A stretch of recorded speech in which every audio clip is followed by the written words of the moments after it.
Welcome to the Sales Influence Podcast, where we talk about finding the why in how people buy.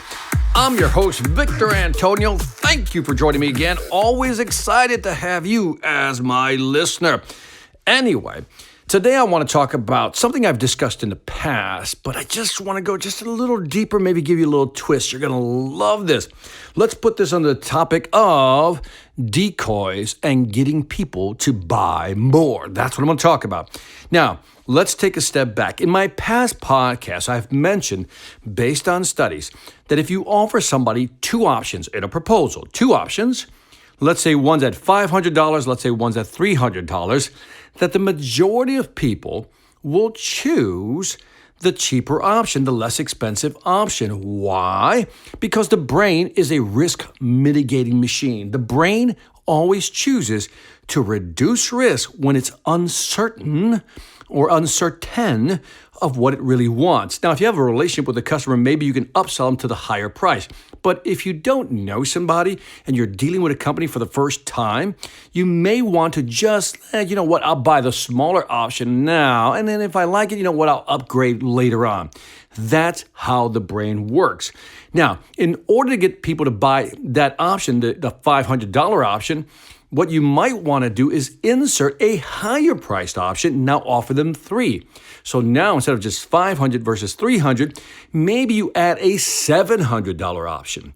So you got a $700 option, $500 option, a $300 option.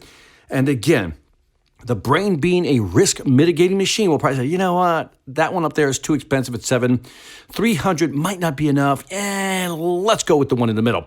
That's the way the brain mitigates risks. For example, and I've talked about this in the past, when you go to Starbucks, you get three options, right? You got the big one, which I think is the venti, you got the grande, and then you got the tall, right? Three options. When you go to McDonald's or Burger King, you get three options. Because again, they realize that people kind of go, you know what, one's too big, one's too small, let's go with the one in the middle. It's almost like the Goldilocks effect, right? So again, when you're proposing something, always have three options and put the one you want the client to buy right in the middle. Now, that said, we've set the foundation. I want to take it a step further, a little deeper, if you will.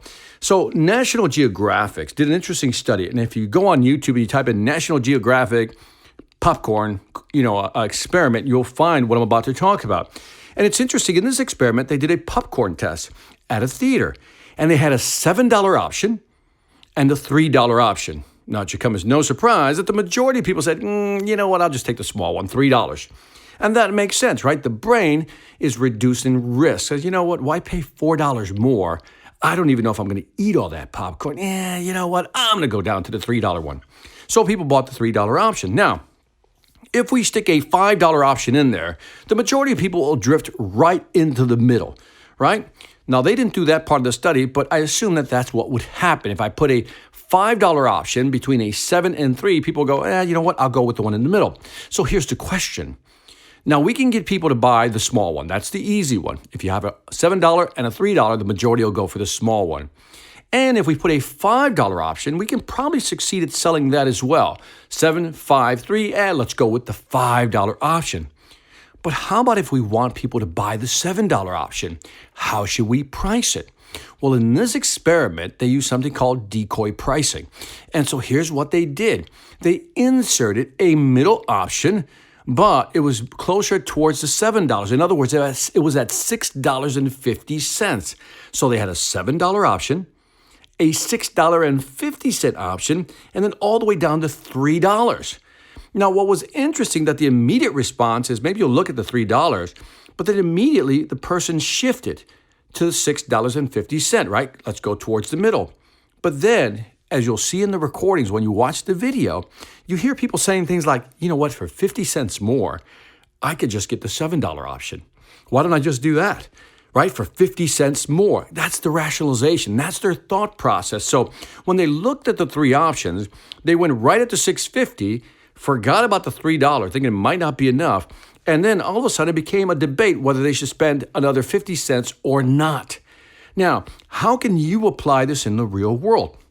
Well, let's say you're a travel agent, right? You're a travel agent and you want to present three options, three packages to your customer. Again, if you present three options the straight way, right? Let's say one's at 20,000, one's at 15,000, one's at 10,000, the majority will go towards the 15. But if you're commission driven and you want them to buy the $20,000 option, maybe instead of doing a 20, 15, 10 distribution, you might want to do a 20, maybe a 17, and then 10 distribution. In other words, your highest price package is 20,000. Then it's 17, and then it drops all the way to 10,000. And what begins to happen, you'll see it in the customer's mind, they'll immediately discount the lower priced one because they're thinking, well, that probably doesn't have enough. Let me look at these other two options. And now it becomes a discussion about the gap between the $17,000 and the $20,000 option. So as you go forward, as you're pricing, ask yourself, you can actually price out three options. That's always a given. You should always price out three options. But this time when you do it, look at your middle option and shift it closer towards the biggest offer you have and watch the magic happen. Clients will immediately shift towards saying, hey, what's the difference between buying this middle package and the top tier package? And you'll be surprised at how many people actually choose the bigger package. You shifted them by simply inserting that decoy price at a higher price, closer to the top level price. You've shifted them into buying that bigger package, which translates into a bigger commission, and maybe you'll hit your quota this year if you're selling something big. And that is it for this Sales Influence podcast. Don't forget to leave me some feedback on iTunes, Stitcher, or YouTube. As always, I do appreciate your comments and try to get back to you as often as I can. Also, check out my online sales training platform, the Sales Velocity Academy. We've added new courses. The course is growing. If you haven't checked it out and you want to learn how to sell more faster, go to salesvelocityacademy.com. Lastly, I want to thank you for listening. This is Victor Antonio, always reminding you, selling ain't hard when you know how. Take care.